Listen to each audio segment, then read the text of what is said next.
Señor ministro Guillermo Ortiz Mayagoitia,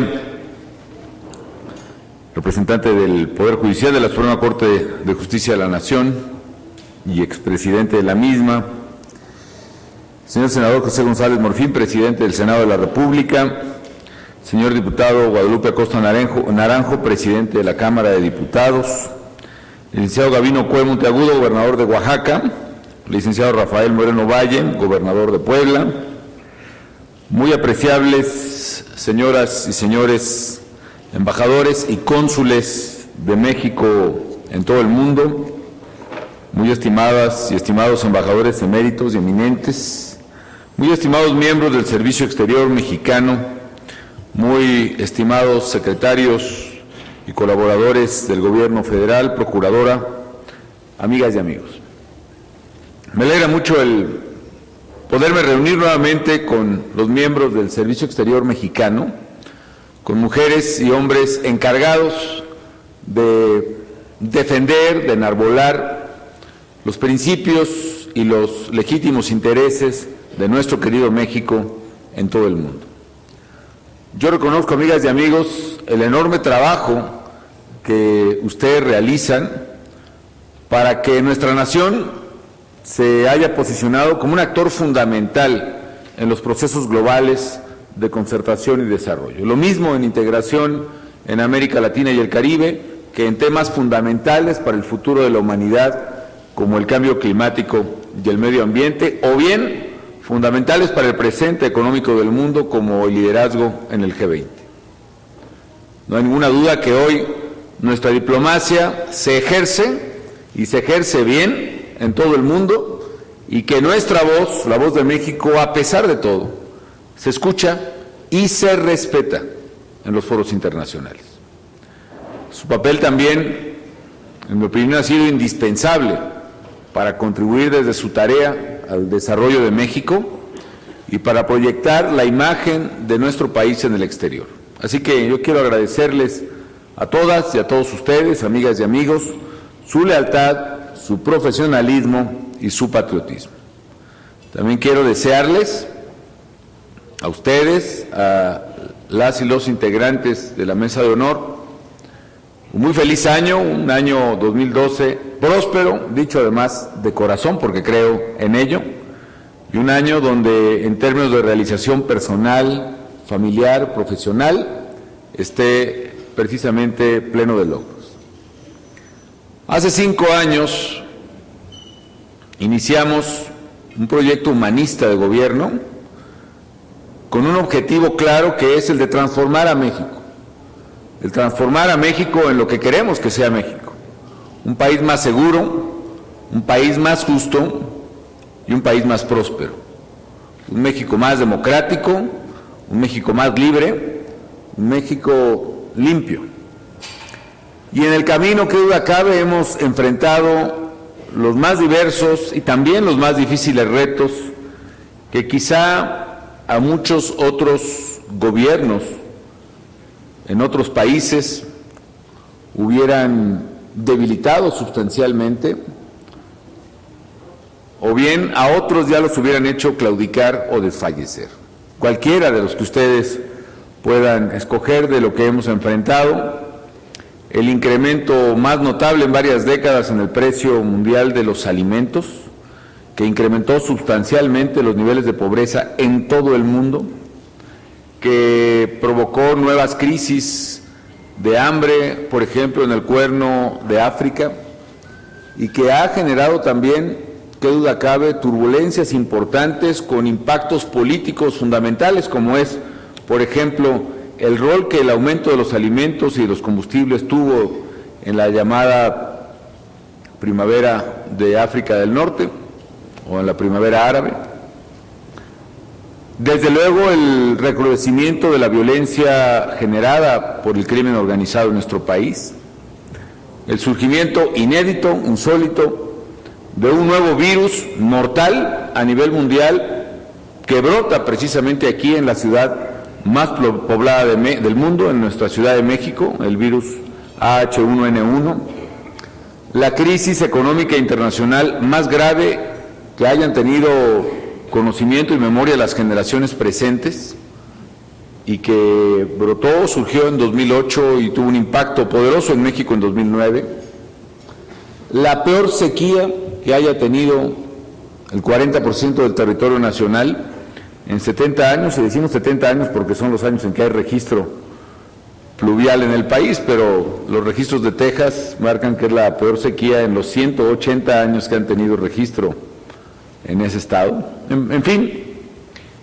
muchos temas. Y sin embargo, amigas y amigos, afortunadamente las y los mexicanos hemos sabido salir adelante de todas y cada una de esas demandantes adversidades que nos ha tocado enfrentar, y qué bueno. Hoy, como dice la canciller, México es una democracia y una democracia fuerte, con una economía abierta, competitiva, una economía en crecimiento que genera empleos y con baja inflación, y que tiene logros fundamentales en el ámbito social. Somos de los pocos países en vías de desarrollo que ha alcanzado prácticamente la cobertura universal de salud, una meta que no han alcanzado incluso muchos de los países más desarrollados del mundo. No es posible decir en muchos de esos países que hay un médico, medicinas, tratamiento y hospital para cualquier conciudadano que lo necesite. Eso ya lo puede decir México. Hemos alcanzado la cobertura universal también en educación primaria. Hemos avanzado sustancialmente en diversos frentes. En fin, amigas y amigos, estamos precisamente haciendo de nuestro México ese proceso de transformación hacia el México que queremos. Dentro de esos retos que nos ha tocado enfrentar, qué duda cabe, probablemente la mayor preocupación en este momento de las mexicanas y los mexicanos es la amenaza de los criminales, es la inseguridad. Y se trata de un problema que se vino gestando largamente en nuestro país. Digamos que tuvo procesos muy largos de incubación, tanto el crecimiento y la expansión criminal derivado de las nuevas modalidades que sigue el crimen en México y en toda nuestra región de América Latina, como también el deterioro notable de la viabilidad institucional de las estructuras de cumplimiento de la ley en México, básicamente de seguridad y procuración de justicia. La violencia, además, generada por los criminales, no se circunscribe únicamente ni al narcotráfico ni al crimen organizado, sino que lastima a las familias mexicanas en delitos tan comunes como es el robo, la extorsión y ahora el cobro de derecho de piso o el secuestro. 84% de los delitos que se cometen en México son delitos asociados al robo, concretamente el delito de robo en sus distintas modalidades. Por otra parte, amigas y amigos, el crimen, en este caso el crimen organizado, no solo afecta a las familias, sino también es una de las principales amenazas a nuestras instituciones democráticas. Y ante un fenómeno criminal de cualquier tamaño y de cualquier magnitud, qué duda cabe también que es un deber, y un deber no solo legal, es también un deber ético, un deber político, un deber moral de cualquier gobernante, el de enfrentar al crimen y el de proteger a las familias de sus conciudadanos. Y es por esta razón que el gobierno federal en estos años ha implementado una estrategia que tiene un gran número de componentes, pero básicamente estos componentes están centrados en tres ejes medulares. Primero, enfrentar y someter a los criminales, y por ello las fuerzas federales han acudido en auxilio de la población en los estados donde las autoridades locales han pedido explícita y abiertamente ese apoyo. Es una medida que, como hemos insistido anteriormente, no podía esperar más, y por eso hoy tanto la Procuraduría General de la República, con el apoyo de las Fuerzas Armadas, el Ejército, la Marina Armada de México, la Policía Federal, desde luego, están cumpliendo una responsabilidad constitucional que parte del mandato primigenio de cualquier autoridad, contenido en la protesta constitucional misma de cumplir y de hacer cumplir la ley, como el de preservar la seguridad interior del país, por ejemplo, que está claramente consagrado en la Constitución General de la República para las Fuerzas Armadas. Y algo muy importante, se trata de una responsabilidad de que cumplimos con pleno respeto a la ley y también con respeto a los derechos humanos. El segundo eje de la estrategia, amigos, es trabajar en la consolidación de instituciones de seguridad y justicia confiables. Se trata de fortalecer a nuestras instituciones para que la situación que enfrentamos no se repita en el futuro. Y por ello estamos creando una nueva Policía Federal que será sin duda alguna un legado muy valioso a las generaciones venideras. Por eso estamos depurando y profesionalizando permanentemente esas policías, a la Procuraduría General de la República, a la Policía Federal Ministerial, y a su vez estamos apoyando e impulsando a los gobiernos estatales a que también depuren, limpien y fortalezcan sus propias instituciones de justicia y de seguridad, que puedan contar a nivel local con policías que efectivamente estén al servicio de la sociedad y no al servicio de los criminales. Yo he dicho y reitero que el día que México tenga 32 policías estatales fuertes, confiables y eficaces, ese día estará claramente resuelto el problema de seguridad que ahora enfrentamos. Déjenme decirles también, amigas y amigos, que esto, que durante muchos años, claramente las evidencias así lo muestran, ha sido un pasivo para nuestro país, la vulnerabilidad institucional. En la medida en que vamos avanzando en la reconstrucción de nuestras instituciones, eso se está convirtiendo y se convertirá, no tengo la menor duda, en un gran activo del país.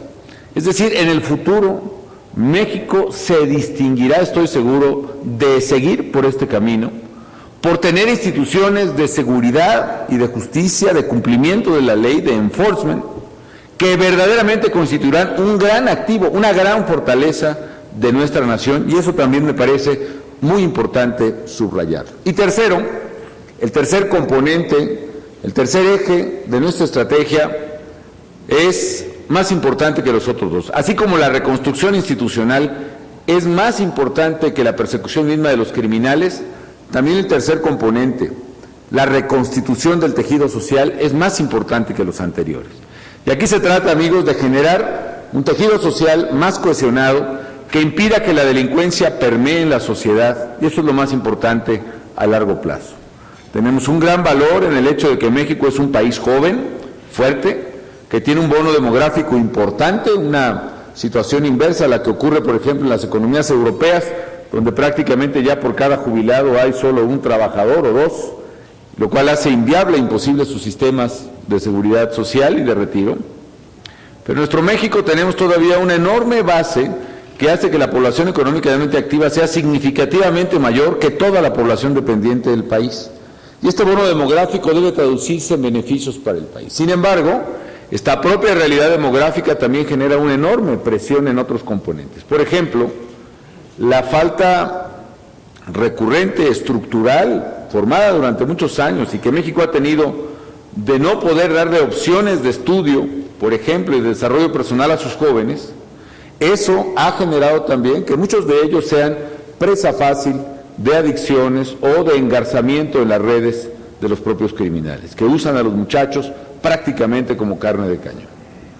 En estos años también en que hemos tenido todos el honor de servir a México en el servicio público, ustedes en el servicio exterior, hemos hecho un esfuerzo quizás sin precedentes en materia de educación. Por ejemplo, hemos construido 96 universidades totalmente nuevas, desde Greenfield, como se dice, como suele decirse en inglés, desde cero.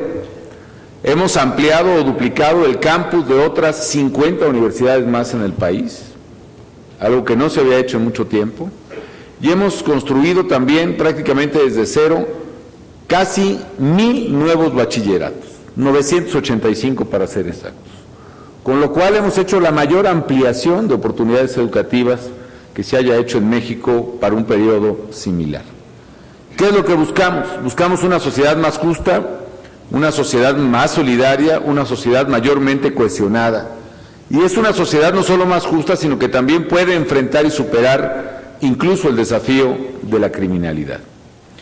Hemos a la vez apoyado económicamente a 6,5 millones de familias, que son las más pobres del país, Y no solo eso, en el momento en que la crisis económica fue más fuerte, aumentamos ese apoyo. Hoy una familia de oportunidades, por ejemplo, recibirá pues prácticamente unos 800 pesos en promedio al mes. Hay familias que reciben casi 3,000 pesos mensuales, dependiendo del número de hijos que tienen. Y eso permitió, junto con el Seguro Popular, que ya avanzó a una cobertura enorme, permite que las familias más pobres, en plena crisis, hayan podido mitigar los efectos de la crisis, de manera tal que aunque hubo una reducción en el ingreso de las familias mexicanas, una economía que crece, que cae, por ejemplo, 6.2% como sufrimos en 2009, es imposible que no registre bajas en el ingreso familiar, con 2 trimestres de caída a más de 10%, por cierto. Sin embargo, esa baja se registró en los deciles más altos, medios y altos de la población, y no en los deciles más bajos, de manera tal que incluso la desigualdad en México se redujo por primera vez por una crisis similar, contrario a lo que había pasado en las crisis anteriores generadas en México en 76, en 82, en 87 y en 94-95, donde la crisis generaba un empobrecimiento general de la gente de ingresos fijos, pensionados o asalariados, o tasas de desempleo masivo o quiebra masiva de empresas, y que eso exacerbaba la desigualdad en México. Las políticas públicas sociales que pusimos en práctica crearon una red social tan fuerte que incluso eso generó que la afectación no se diera en los 2 primeros deciles y se redujera el índice de Gini en México, el índice de desigualdad. ¿Qué otra cosa hemos hecho para generar esa red social? Hemos, por ejemplo, abierto estancias infantiles sobre la base de hacerlas en las casas de madres que ya no tienen hijos en casa, mujeres con experiencia, muchas de ellas pedagogas, psicólogas que no tienen trabajo. Y hemos abierto, por ejemplo, en 5 años, casi 10,000 estancias infantiles. Para darles una idea, todas las guarderías e instancias que hicieron el IMSS, el ISSSTE y los DIFs durante 60 años en México fueron cerca de 5,000 guarderías y estancias. Nosotros en 5 años hicimos más del doble de que todo lo que se hizo en el siglo XX en materia de estancias infantiles. Ahí ya han asistido ya casi 1 millón de niños, bueno, 800 y tantos mil niños, y permanentemente hay 250,000 de madres de familia que pueden buscar trabajo a partir de tener a sus hijos en estancias. Como les he dicho, hemos creado universidades, bachilleratos, en fin, hemos hecho un esfuerzo muy importante. Incluso en materia de espacios públicos, mucho se habla, por ejemplo, de la experiencia de Medellín en Colombia, y efectivamente fue una de las experiencias que estudiamos, y se trata de reconstruir el tejido social también a partir del espacio comunitario.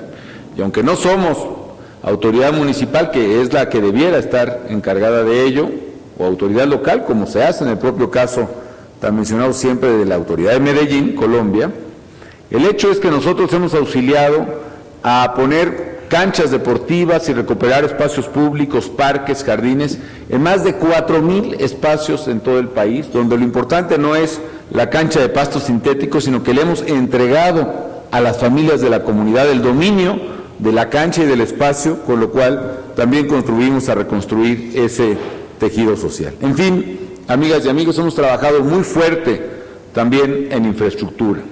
Si ustedes observan los registros de gasto público de todas las administraciones federales, y además dando por ciertas lo que ahí reportan las administraciones federales desde la época de Díaz, esta administración en 5 años es la que más ha invertido en infraestructura en toda la historia moderna de México, tanto en carreteras, por ejemplo, en toda la administración anterior, que fue la más alta, se modernizaron más o menos 12,000 kilómetros de carreteras, construyeron o modernizaron 12,000. Nosotros llevamos ya 18,500 kilómetros de carreteras modernizadas en estos 5 años. Hoy en la mañana tuve el honor y la emoción, porque también es un gusto, un logro, una satisfacción personal indescriptible, de fraguar ahí, de colar el último tramo, la última dovela que une los 2 brazos del puente Baluarte en la carretera Mazatlán-Durán. El puente Baluarte ya tiene el récord Guinness de ser el puente de tirantes de acero más alto del mundo. Es una carretera, es la carretera Mazatlán-Durango, es una carretera de 4 carriles, es un puente que además tiene una losa de concreto armado, 4 carriles, y entre la última columna de Sinaloa y la primera columna de Durango hay 520 metros de largo, sin una sola columna, todo con cables, y del puente hacia el río Baluarte hay 402 metros de altura. De manera, todo hecho con ingenieros, técnicos y trabajadores mexicanos, y por supuesto con presupuesto mexicano también, hay que decirlo, y pues aunque eso no expresa todo lo que hemos hecho en infraestructura, sí es un ícono muy importante y creo que un gran logro que vale la pena comentar. En fin, amigos, no me extiendo más, simplemente les digo que hemos abierto más oportunidades para los mexicanos, a brindar servicios de educación, de salud, al permitir cumplir el sueño de tener una casa propia. Se dice fácil, pero en la última década se han financiado, no solo construido, financiado, básicamente con crédito bancario, pero sobre todo instituciones públicas, Infonavit y Fobiste, se han financiado 1 de cada 4 casas existentes en México. Es decir, más domicilios, más hogares que todos los que hay en el Estado de México y el Distrito Federal actualmente han sido financiados en los últimos 10 años. En este 2012, ¿qué hay que hacer? Pues hay que seguir trabajando. Yo pienso que, en cierta medida, a esta administración le tocó, en esta idea de transformar hacia el México que queremos, construir, o más bien, sembrar, plantar la semilla del México que viene. Una semilla que hay que cuidar, una semilla de un México más seguro, más justo, más próspero, y que estoy seguro que en el futuro va a rendir frutos, y esos frutos cubrirán a muchas generaciones de mexicanos con una fronda generosa, y será merced al esfuerzo que ustedes, fundamentalmente entre muchos otros colaboradores en el servicio público, han logrado. Una palabra simplemente sobre los temas económicos. Como ustedes saben, el mundo tiene una turbulencia muy, muy importante. Las mayores economías del mundo tienen problemas. Estados Unidos tiene un problema de déficit muy, muy importante. Europa tiene también problemas muy, muy graves. Está incluso en discusión su propia viabilidad económica, la viabilidad económica del euro. Japón tiene problemas desde hace tiempo. Y afortunadamente México en este escenario ha sabido ser responsable. Hemos mantenido con firmeza la disciplina fiscal, no exento desde luego de recriminaciones de carácter político básicamente, pero eso nos está pagando frutos.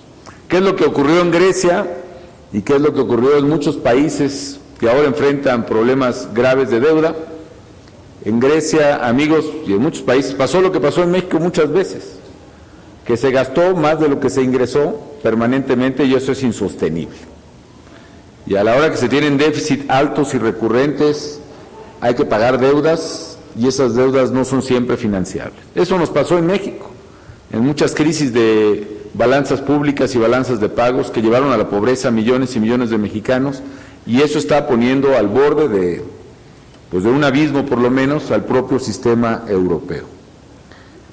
Cuando en México, en alguna de las reuniones del G20, nos planteaban la necesidad de prolongar las políticas expansivas, es decir, los déficits públicos, nosotros dijimos que no, que nosotros trataríamos de salir de las políticas expansivas contracíclicas, porque por definición deben ser temporales, no pueden ser permanentes, y porque en México no había manera de sostener esos déficits fiscales sin que el país corriera un riesgo. Ustedes saben lo que tuvimos que hacer: incrementar los ingresos públicos, algunos impuestos, se generó tensión incluso con empresarios y sector privado, se generó un costo político para el gobierno que asumimos desde luego con responsabilidad, se ajustaron tarifas de bienes públicos, se redujo el gasto del gobierno, se liquidó Luz y Fuerza del Centro, en fin, y sin embargo eso permitió que México pudiera no solo reducir su déficit, sino dar una señal clara de que había una economía que se conducía con responsabilidad. Y eso nos evitó costos importantes. Yo veo el caso de Italia ahora, por ejemplo, ¿no? Italia tiene una deuda de 100% de su PIB, y aunque sea la cuarta o la economía más grande del mundo, todavía. Si Italia está acostumbrada a pagar tasas de interés del 2%, y un día los mercados le exigen tasas de interés para financiar su deuda del 8 o del 9%, significa que cada año tiene que aumentar su presupuesto en 7 o 6 puntos del PIB, lo cual es una cantidad colosal para cualquier gobierno. ¿Cuánto sería aumentar el gasto público en México 6 o 7 puntos del PIB? Para darles una idea, la famosa reforma de IVA en alimentos y medicinas que tanto se comenta y que tanta polémica causa, le daría a las finanzas públicas menos de 1% del PIB. Es decir, tendríamos que hacer 6 o 7 reformas como esa para pagar el aumento en el déficit que nos da un aumento en las tasas de interés. Por contraste, y lo digo con orgullo, que creo que todos debemos tener, México acaba de colocar, por ejemplo, antier un bono serían 2.500 millones de dólares, creo que la tasa anduvo, ¿qué sería? 3,5, ¿no? 3,5, contra tasas de interés de 8 o 9 que están pagando los países desarrollados y ricos, lo cual habla notablemente de la fortaleza de México. Incluso se califica ahora que las economías en crecimiento, como son las economías emergentes, ya se diferencian incluso por la calidad de su crecimiento.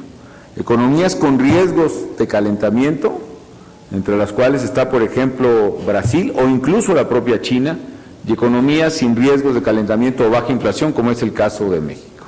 Las tasas de interés en Brasil llegaron a tocar este año los 14 o 15%. La tasa de interés en China está aumentando, como está aumentando también su inflación, y México tiene, contra todo lo que se dijera, una economía estable, una economía en crecimiento, una economía que genera empleos. Todavía cerramos el año con casi 600,000 nuevos empleos netos formales, es decir, cuota obrero patronal pagada en el IMSS, ya descontadas las bajas, las liquidaciones y las renuncias. En fin, amigas y amigos, ese es el México que queremos. Un México seguro, y por eso estamos haciendo cambios de fondo, enfrentando a los criminales, construyendo nuevas instituciones, reconstruyendo el tejido social. Un México justo, y por eso hemos trabajado fuertemente en ampliar las oportunidades para los mexicanos, más oportunidades educativas que nunca, más oportunidades de salud que nunca. Hemos construido, por ejemplo, más de 1,000 hospitales o clínicas nuevas en 5 años, y hemos reconstruido, ampliado otras 2,000 más en materia de salud, es decir, 3,000 obras sustanciales de infraestructura hospitalaria o de clínicas en el país. Hemos dado oportunidades de desarrollo, apoyo a pymes, 5 veces más apoyo crediticio a las pequeñas y medianas empresas que todo lo que hizo en el sexenio anterior, que a su vez fue el mayor en la historia. Hemos hecho, a pesar del problema de percepción que tenemos en México, incrementos en la afluencia turística al país, revirtiendo además problemas que ustedes conocen muy bien en su calidad de embajadores, en fin. Quiero concluir diciéndoles que yo me siento muy orgulloso del servicio exterior y del cuerpo diplomático mexicano. Me ha tocado constatar en cada país que he visitado, y vaya que me han traído, ya pido esquina de repente, pero hemos visitado, la verdad, una buena parte de, muchos países. Hemos estado presentes en todos los foros relevantes, hemos tenido responsabilidades medulares. El logro que hicimos, por ejemplo, en Cancún con la COP16, verdaderamente puso a México a la vanguardia, no solo del tema ambiental, que es, debo confesarlo, mi favorito, sino también de la vanguardia diplomática, y que rescató pues las vías diplomáticas del multilateralismo a punto de naufragar en ese mar de voces discordantes. Y ahora hicimos también en México, en la Riviera Maya, después de 200 años de vida independiente, la primera comunidad de estados latinoamericanos y caribeños. Yo tenía ganas de que se llamara Unión Latinoamericana y Caribeña, pero bueno, alguien, ahora sí que por cambiarle nombre, pues se le puso, ¿no? Está bien. El hecho es que saliera, y salió muy bien. Y ahora tenemos el privilegio de presidir el grupo de los 20 por primera vez para un país latinoamericano. Yo me siento contento porque México está mostrando un rol de responsabilidad y también de liderazgo a nivel mundial. Tenemos problemas, sí, pero creo que el mensaje que debemos dar, y con esto concluyo, es que México tiene problemas grandes, pero también está enfrentando con una enorme fortaleza y determinación sus problemas y los está resolviendo, que esto es medular. De ello, por cierto, podremos conversar, si ustedes sí lo disponen, después de comer. Pero estamos haciendo un esfuerzo de transformación del país sustancial en materia de seguridad, en materia económica y en materia social, sin demeritar la calidad de nuestra vida democrática. Es así, pues, como estamos sembrando la semilla de un México mejor, un México seguro, un México más justo, un México próspero, que lo queremos para nosotros, pero especialmente para las mexicanas y los mexicanos que vienen detrás de nosotros. Y por ese México que hoy luchamos, ustedes también deben sentirse no solo orgullosos de lo que se hace, sino también con la satisfacción que solo puede dar el deber cumplido. Gracias por cumplir con su labor. Muchísimas gracias por su atención.